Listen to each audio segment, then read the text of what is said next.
Sir, this is regarding my Uvan Bongiri Lok Sabha constituency, sir. There have been continuous pollution from pharma and chemical industries.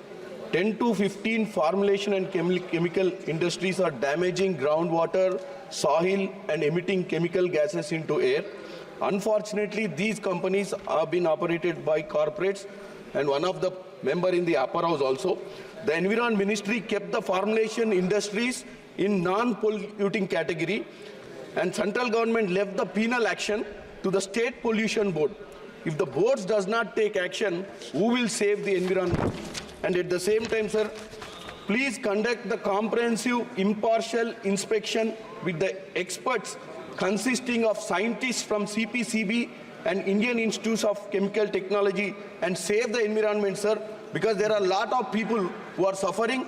Even the cattle farmers, really there is pathetic situation. I have visited this constituency. Yep, thank you.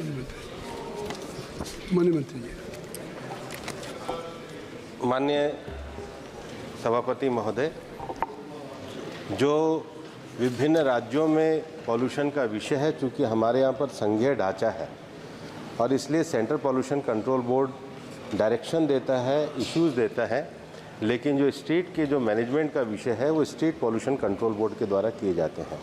अगर कोई एक विशेष शहर का कोई ऐसा मामला है जिसमें नियमों का उल्लंघन है तो सदस्य मेरे संज्ञान में ला सकते हैं, लेकिन इसकी प्राथमिक जिम्मेदारी संघीय ढांचे के अंतर्गत स्टेट पॉल्यूशन कंट्रोल बोर्ड की है। श्री राजीव प्रताप रूडी जी।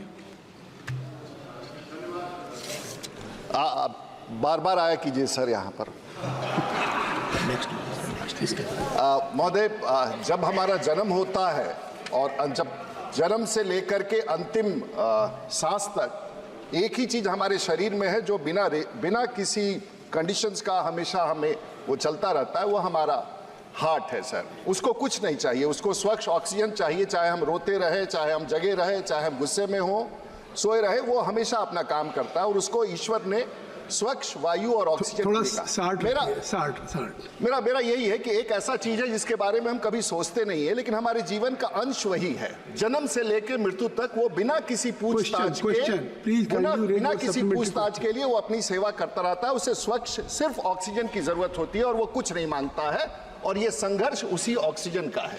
अध्यक्ष महोदय, जो सूची दी गई है माननीय मंत्री जी ने, और उन्होंने बहुत अच्छा काम किया, हमारी सरकार ने बहुत। मेरा एक सवाल है, एक छोटा सा शहर है जो जयप्रकाश जी का गांव था, बिहार में छपड़ा है। हमारे पास जो प्रतिवेदन है 3 लाख के शहरों तक में वो सबसे पॉल्यूटेड शहर। तो क्या वो ऐसे शहर जो सूची बनाने का जो आपने सूची बनाया है उसमें कई ऐसे शहर है और ये पूरे देश के लिए लागू होता है, तो क्या आप छपड़ा